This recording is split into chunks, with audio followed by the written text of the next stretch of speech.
Still sitting in a truck seat that's older than your favorite pair of work boots? Your back has been filing complaints for years. If your seat is worn out, sagging, or just plain uncomfortable, it's time for an upgrade. Head on over to seatspecialist.com. Check out their selection of quality replacement seats built to keep you comfortable mile after mile. And don't forget to use promo code TR104U to save 10% on your order. Seatspecialist.com, because a better ride starts with a better seat. Welcome to That's Delivered. Today we have an incredible honor of speaking with Ellen Voie, a true trailblazer in the transportation industry. Ellen is the founder of Women in Trucking Association and the Women in Trucking Scholarship Foundation. And she also hosts a show on SiriusXM, Road Dog Trucking. Ellen, thank you for joining us today. Well, thank you for having me on. I appreciate it. I look forward to the conversation. You're awesome. Thank you so much. Yeah, Ellen, you have such a unique journey. And from earning a degree in traffic and transportation management to becoming a consultant and founding a movement. Let's dive in. What initially drove you into the world of transportation? You know, when I stand up in front of women in audiences and I ask them, how many of you in high school or college said that you wanted to work in transportation? Very few people raise their hands. We somehow end up here and then we don't leave. And actually, I originally in high school wanted to go to school for broadcast journalism. That was my goal. Yeah. Nice. But I went to work at a steel fabricating plant and I was doing drafting. I had taken drafting in high school. And it's kind of a tragic story. My mother had passed away and I wasn't sure. I was 19 years old. I wasn't sure what I wanted to do. And they said, well, what if we move you into the traffic department and we send you to school? And I thought, okay, what's traffic? So they put me in the traffic department. I was the assistant traffic manager. And then I finished my diploma in traffic and transportation management and then was later promoted to traffic manager, where I was responsible for all incoming raw material, the steel, and all outgoing material handling equipment. 3 plants. We had 3 of our own drivers. And then, our stuff is all over. I mean, it was material handling equipment. So it was a lot of flatbed stuff. Wow. So safety was key, probably with flatbed. Absolutely. And Wow. at the time I was 19, 20 years old, and very few female traffic managers, especially in steel fabricating plants. So, Man, so what was it like stepping into a field that was traditionally male dominated? Let's speak on that one. well, first of all, I have to say that the best part of it was that the owner of the company believed in me, and he knew that I could do the job. So obviously, I delivered, but the hardest part was getting credibility as a young woman in the trucking industry. And I'm going to go back. This was 1980. This is a long time ago, before deregulation even. And so as a young woman in the trucking industry, I had to prove that I knew what I was talking about. And sometimes that was a challenge. Wow. Yeah. I mean, I'll bet. Was that one of your biggest challenges you faced as a woman in the environment, or was there some others? I'm sure. I can only Well, I'll guess. tell you a little secret. Okay. Before deregulation, everything was run by tariffs. And so everything was the same price, didn't matter what carrier, and they had very limited authority. So they would try to get you to use their companies based on bribes. And so they would come in and they'd offer me all kinds of things, and I would just say, "Get out." You know, I'm serious. It was not a good environment because that's the way they operated, and I just felt like very uncomfortable. I didn't like it. I didn't think it was good for our company, and so I turned things around and said, "No, you're going to go on service, even though all your prices are the same. We're going to judge you based on your service, the quality of the service." So, and then deregulation happened, and then they started, freight rates really changed at that time. But it was very difficult to establish that and hold my, be firm and hold my ground. Wow. Man, I'll bet. Yeah, man, there's moments that in your career you've made, you question your decision, or was there moments where you strengthened your resolve to stay? Is there anything you remember that was pivotal in that area?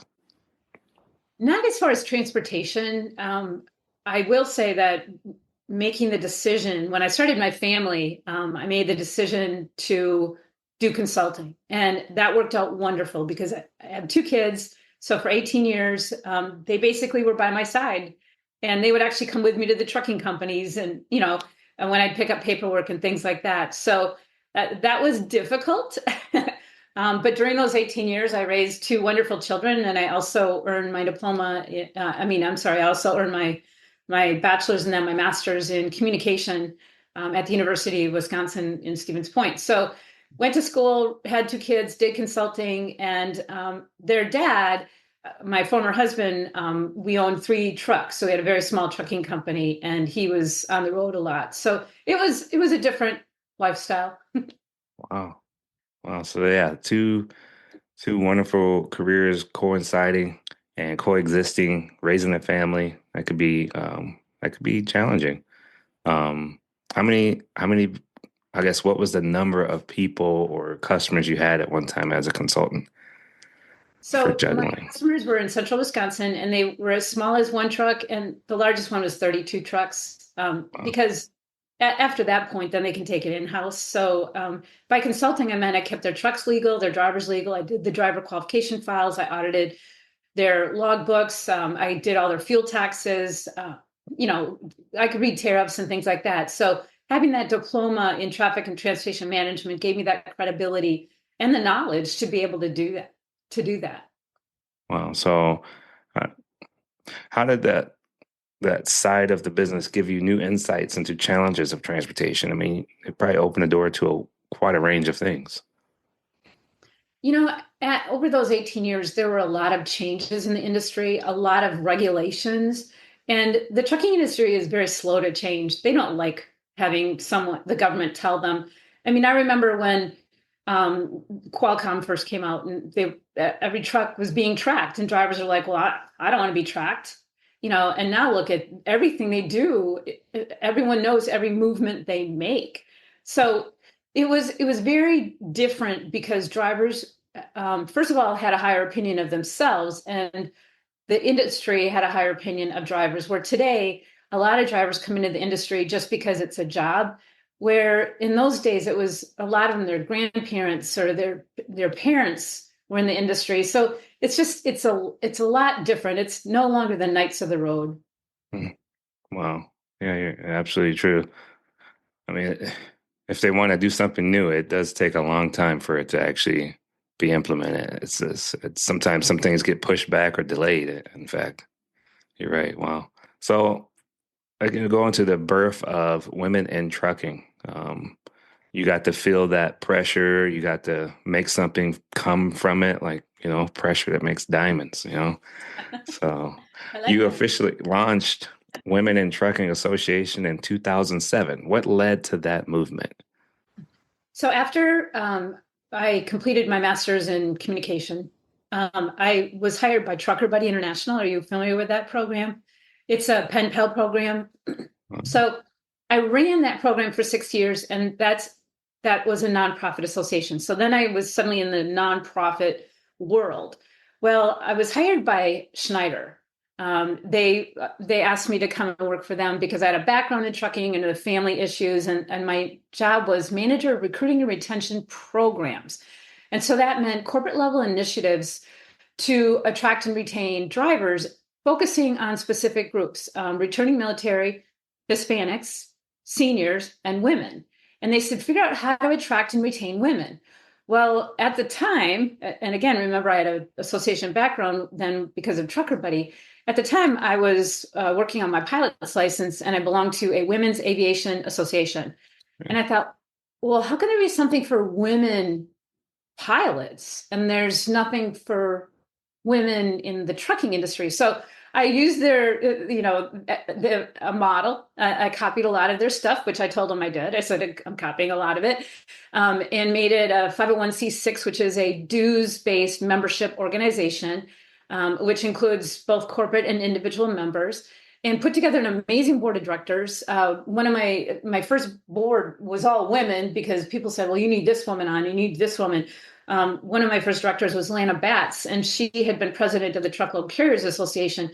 So by having these very powerful women with names that people recognized on the board, it gave us a little bit of credibility to start with at Women in Trucking. But our mission has never changed. It's threefold. It's to encourage the employment of women in the industry, to address obstacles that might keep women from either entering or succeeding, and thirdly, to celebrate success, which means highlight the pioneers and showcase what women have done. So here we are, 16 years later, 17 years later, and the mission has never changed, but the organization has changed greatly. Wow. So you've seen it grow, and you also been able to hold on to that key values and never let that go. That's amazing. Wow. What a great story. Um, Man, that's touching to see that you put forth that effort like that and you got to see the fruitage of your labor. That's really, really huge, and a lot of people could benefit from that as well. It was, Applaud that. one of the questions I'm often asked is the biggest struggle in the first year. And my goal in the first year was to hit 500 members. And that's pretty good, for a nationwide organization. We did hit the 500 members. But the biggest challenge was I knew a lot of people because of my role at Trucker Buddies. So they said, well, Ellen, we're going to believe in you the first year. But if you don't deliver, we're not going to pay for the second year and we're not going to renew. So the biggest challenge was making sure that we delivered on what we said we were going to deliver on. And as an association, most of that is communication and information. And so we had to come up with insights on how people could attract and retain more women in the industry. And we had to do it fast. That's amazing. Let's touch on that. Maybe some of our listeners aren't familiar with Trucker Buddy. Can you tell us about that? Sure. Trucker Buddy is a pen pal program where elementary classes like grades 2 to 4, so somewhere in there, a truck driver will send a postcard once a week to the class and say, well, here's where I'm going, and maybe talk about geography or math and the fuel consumption or whatever. And then once a month, all the children in the class will write a letter and the teacher will put them in a manila envelope and send them to the driver. No last names are used. I mean, everything goes through the teacher, but it's a great image program for the trucking industry because kids can see the truck driver as a human being. Wow. Huh. That is great engagement, and also helping them put a face to that big truck or a name or a message. I mean, that's great. Wow. And what was the origin of that? How did that get started? It was started by a man named Gary King here in Wisconsin. He was a truck driver, and his children's class asked him to send postcards, and he started it. And I think Trucker Buddy is still around. It's been struggling. So, but it's truckerbuddy.org if anyone's interested in checking it out. Wow. How nice. I like that. It's a great story. And then also you use that to also propel you and to help you, get what you need to get done out of it too. That's great. The inspiration is huge. So yeah, just kind of follow up. What were some types of early goals? You said 500 in a year that you set. What were some other goals that you were able to achieve or evolved over the years? So the biggest part of an association, being a member of an association, is finding out what the trends are, what other companies are doing. How can we educate the public? So we started working with a lot of universities on doing research. Like we did research on truck cab design.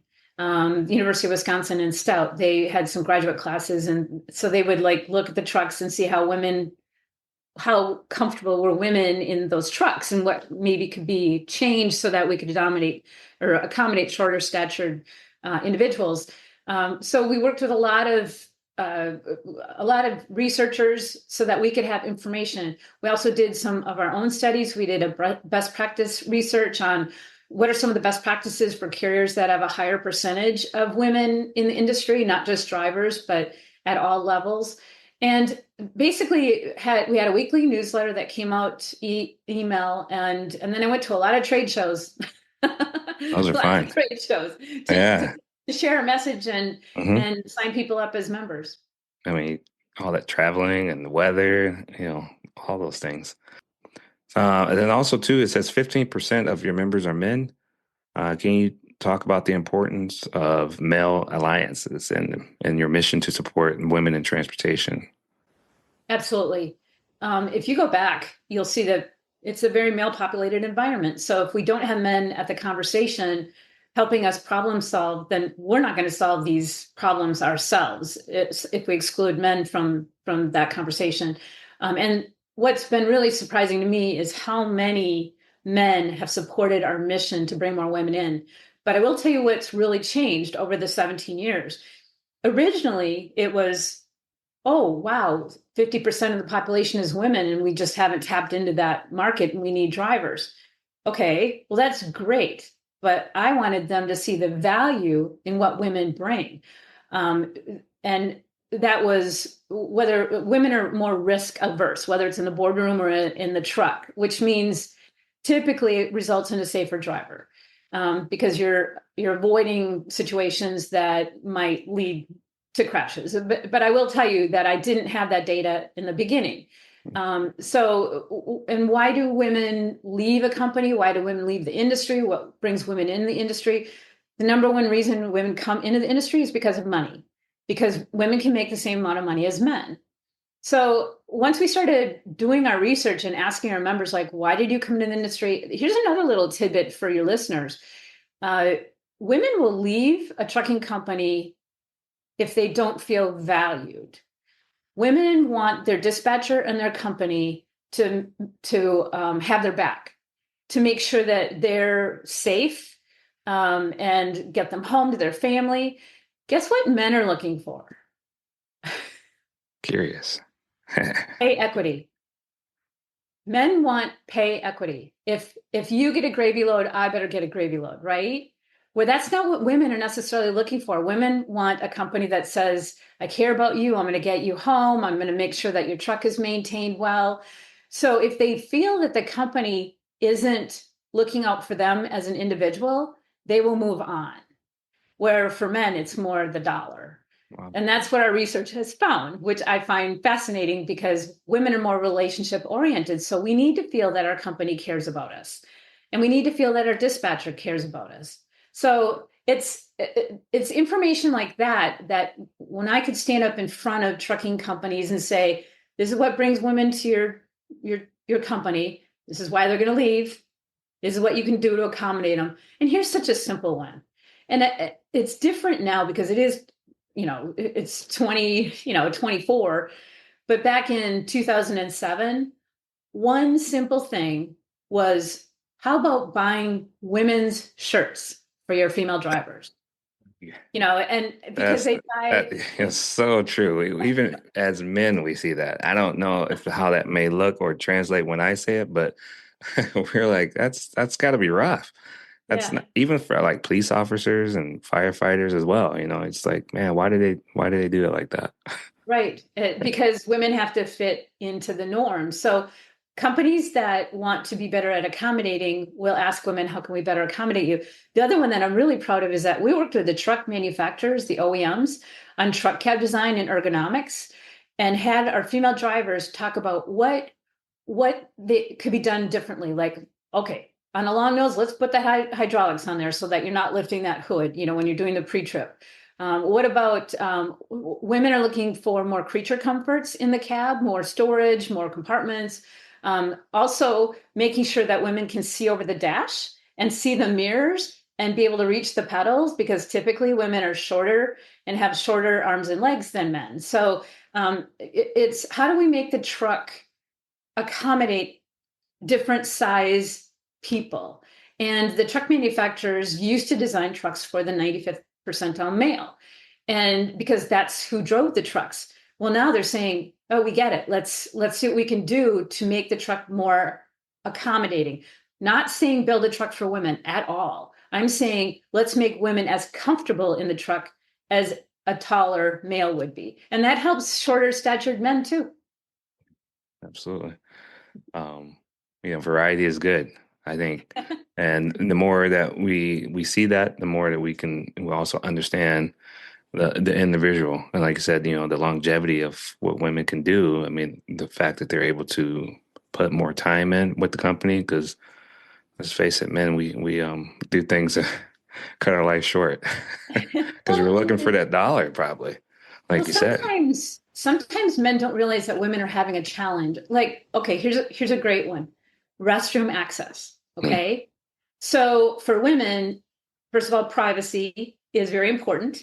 You can't water a tire on the side of the road, um, as men can. And I'm being kind of, gross here, but a lot of companies, especially during the pandemic, didn't want to allow access to their restrooms because they didn't want people coming in. Yeah. So we've combined forces with other associations to pass legislation to require companies to allow the drivers to use a restroom.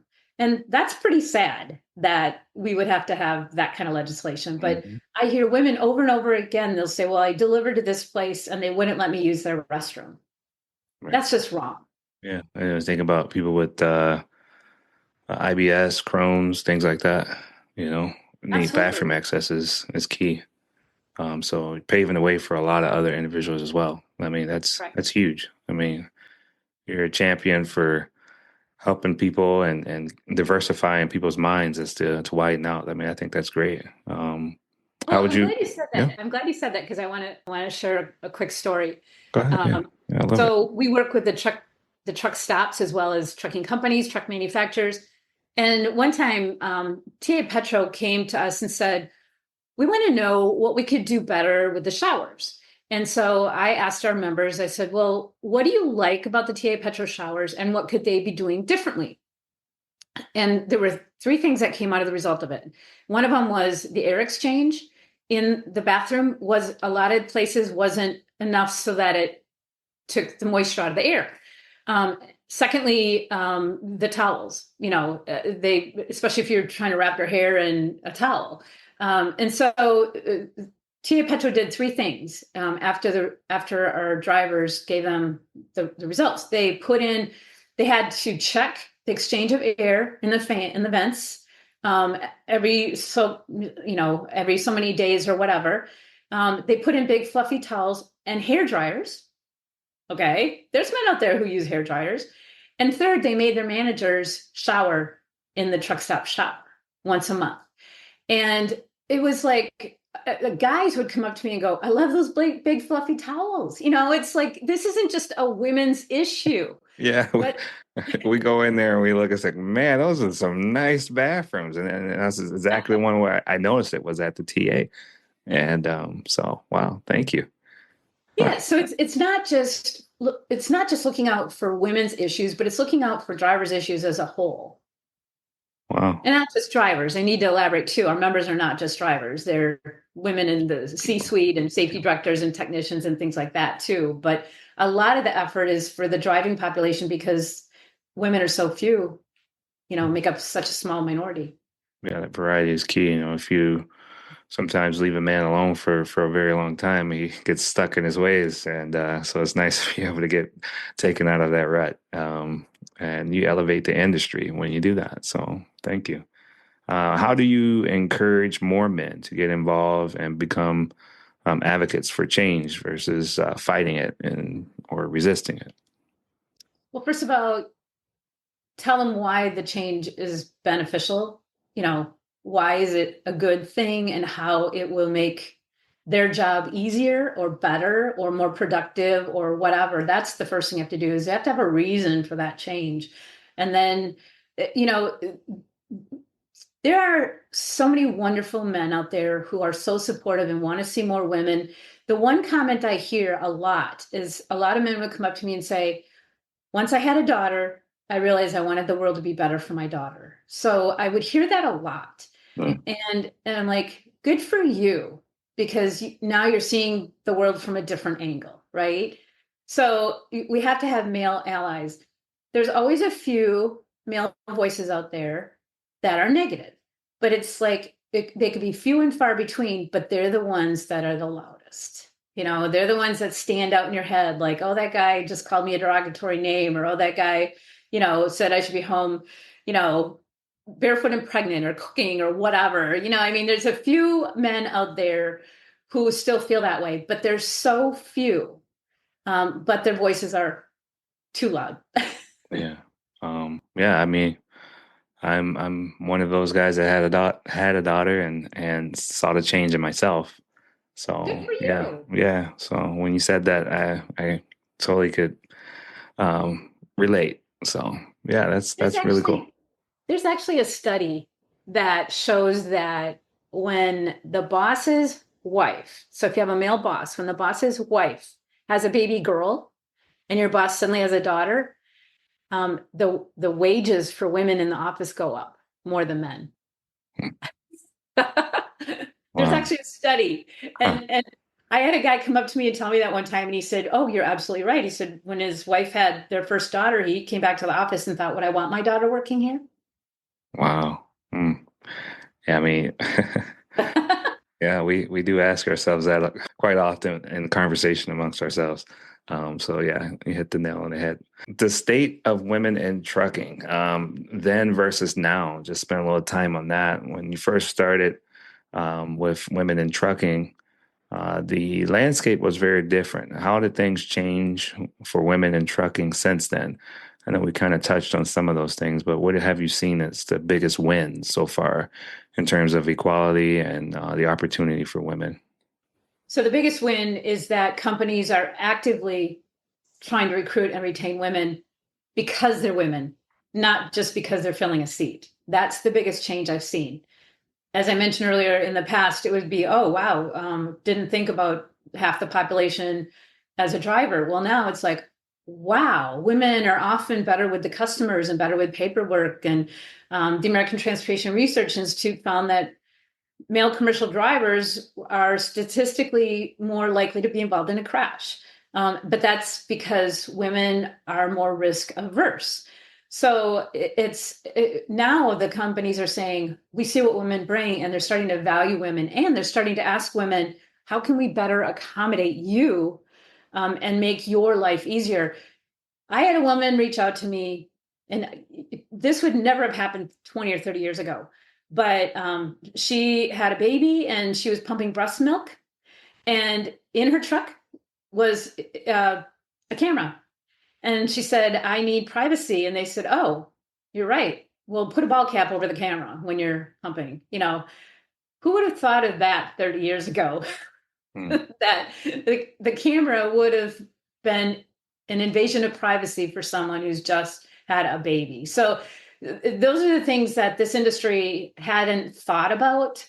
But I think moving forward, we have a lot of things that we need to do to better accommodate all drivers, but women in particular. Wow. Is it a high number of breastfeeding moms? What's the statistics on that? No one There's no knows? data on No it. data. Uh, Not a very high number, I'll tell you that. It's more like the local ones, local delivery jobs where, maybe waste management or rider local, things like that. But they're Right. still, they pull over during the day and Yeah, one's enough. Yeah, yeah. think about work for a union company and they put that in the contract. And that has helped a lot of women to have a place to go to so that they're not in fear of losing their job because they took some time out to do that. So I didn't know if someone's tracking it to show that, hey, this is more people than we know We that had have to deal with this. we did have a researcher who was doing a study on carriers and their maternity leave policies.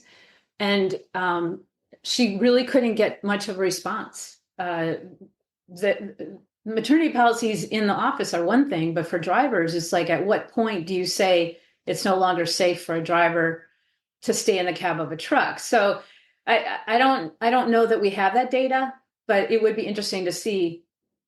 Yeah, just for optics. Yeah. Yeah. Oh, nice. And the fact that they're thinking about that with the cameras, that shows that, that's a more humane way to look at things and versus just, looking after loss of liability issues. They're looking more about the person. So that's good. What are some areas you think still need more progress? Kind of. So there's one thing we haven't touched on, and that's same gender training policy.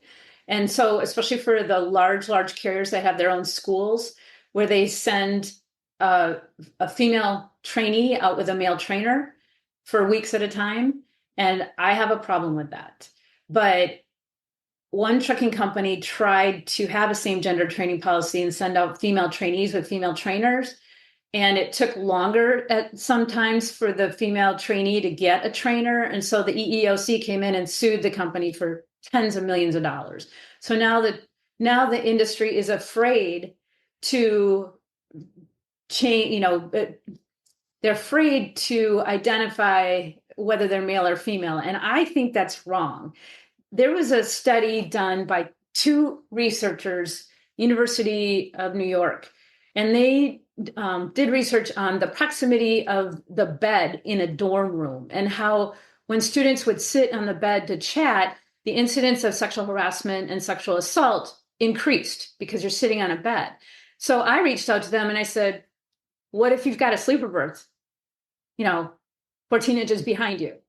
And they said, that could be a negative, and so I think carriers need to be much better about either we need more female trainers so that we don't have this issue, or we need to have more policies in place that are much stricter because there's way too many women being harassed during the training process, and that's got to stop. Let me put it this way. You said you had a daughter, right? Yeah. How old is your daughter? 17. 17. Yeah. Okay. So let's say she calls you up and let's say she's 20, okay, or 21. She calls you up and she goes, hey, Dad, I just finished my training. I went to school. I'm so excited. I get to travel. But Dad, I got to stay in a hotel room with my boss. Yeah. Right. What would you say? Yeah. I mean, I already know where you're going when you started the story. What would you say? You'd say to her, you're not working there, right? But that's what we do. Yeah, it would be very hard to be positive. It'd be very hard. Yeah.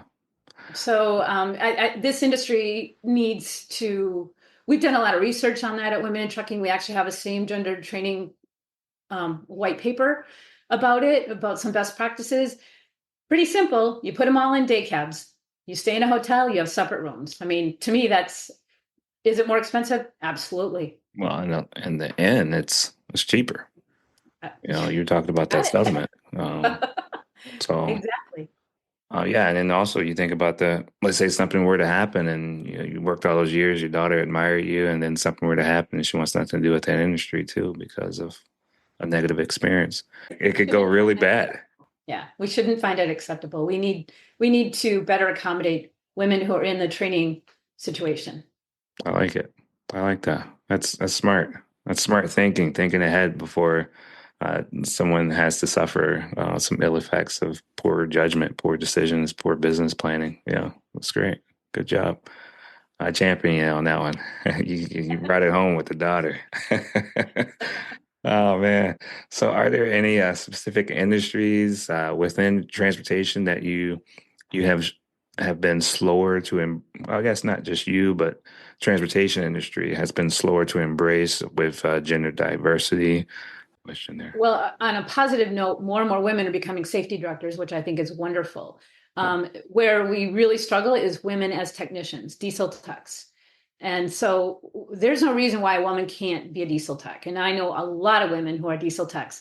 And they've told me that in some instances, their hands are actually smaller and they can get in the engine because look at those engines these days. It's more technology than it is, grease and, things like that. So we need to have more women looking at careers as diesel techs. How would you inspire someone to pursue that? What are some grassroots things that can be done? So we tell their stories. We have a member of the month. And so when somebody is a diesel tech, they'll tell their story. What's a typical day like? What do you do? How do hopefully there's no Snap-on calendars anymore in the shop, right? It took me a minute there. I was like, what? Yeah. Remember the old Snap-on calendars? Yeah, you took me back there. It was but makes the boy grow up fast. Yeah. It's telling them you can do this, and here's another woman who does it. And plus, I know you're going to ask me about the Scholarship Foundation, but we give a lot of scholarships to women pursuing careers as diesel techs. So if we can help them pay for it, And we can tell them what the job is like and tell them, you can do this and you're going to make the same amount of money as a man. It's a great career. Wow. What has it been like? Have you got any feedback from women in the diesel technician world? Absolutely. Yes. More and more women. I'm so thrilled that more and more women are getting their diesel tech, going to school for 2 to 3 years, depends on, which program you're in. But the other positive is that a lot of the schools now know about the Women in Trucking Scholarship Foundation. So they're sending women to the foundation so that they can get the scholarship. The scholarship's it's $1,000, and you can actually apply more than once. And so I know some women who have actually applied more than once and gotten more help. Wow, nice. I mean, and the feedback that they get from the career, the satisfaction they get, has anyone been able to speak about that as well? I haven't heard anyone yet who would leave. Wow, So it's been very positive. that's great. That's really great. We got to put the word out even more. Maybe I can try to get some people on the podcast to talk about their experience. That'd be great. Keep spreading the word. So then we just kind of closed on the episode. Got a lot of insight. We've dive into and peel back the pages of a lot of different years that you put in of hard work and other people also that you've been able to inspire. The conversation has been incredible so far. Thank you so much. Thank you for sharing the early journey with us. In part two, we're going to explore your work with Women in Trucking Scholarship Foundation and the challenges women still face today, and how all of us can do more to support women in transportation. Just a little teaser, don't miss part two, the conversation with Ellen Voie. It's going to be full of actionable insights and the ways that you can get involved. Thank you so much for the first episode, part one. Thank you for having me on. Are you a trucker looking for a safe and reliable place to park? Look no further than Truck Parking Club. With locations across the country, we've got the perfect spot waiting for you, whether it's daily or long-term parking. And right now, use promo code DELIVERED at checkout for an exclusive discount. Reserve your spot today at truckparkingclub.com and drive stress-free, knowing your parking is covered.